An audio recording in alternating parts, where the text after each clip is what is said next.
Good afternoon and welcome to Sutho's Electrolysis Workshop. I'm Sutho, I'm the man behind the camera, and I'm going to tell you why I created this channel. With refining of metals, there's been a trend of people just using acids and fire. It's filthy, it's dirty, and it's not really that productive. There's a lot of wasted materials. The methods I'm using, I'm actually getting the waste solution, taking those metals out of the waste solution, cementing them out with iron. So I'm getting precious metals as well as copper. I melt them into bars and then I put them into an electrolysis bath to eat the copper away and leave me with the precious metals. Now see, there's very little fumes coming off it.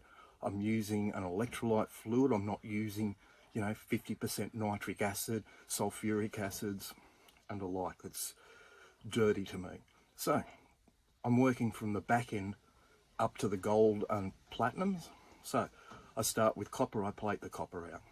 Then I'll go to silver and the silver will come out in crystals, in pretty much the same process I'm doing, just with a little bit of difference to the equipment. And then I'm going to move over to gold. With the gold, it's going to take a little bit of processing as well, but we'll get through there and I'll show you actually how to do it.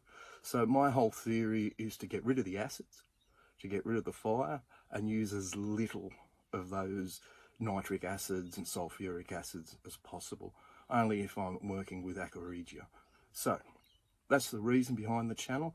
That's where I'm going with it, starting at copper and moving up to gold and platinums, not using fire, and also using very little of the nitric acids. Here in Australia, getting nitric acid is very, very difficult for the average person.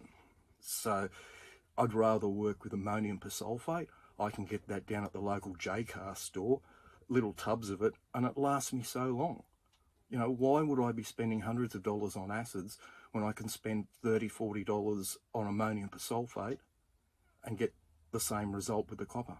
Obviously, I'm going to need stronger chemicals for silver and also for gold, but nevertheless, I'll work through it and work out an efficient process, both through the current, the voltage, the size of the container, surface area, all those attributes. That's what I'm looking at, and that's what you're going to see in this channel over the next few months and possibly years.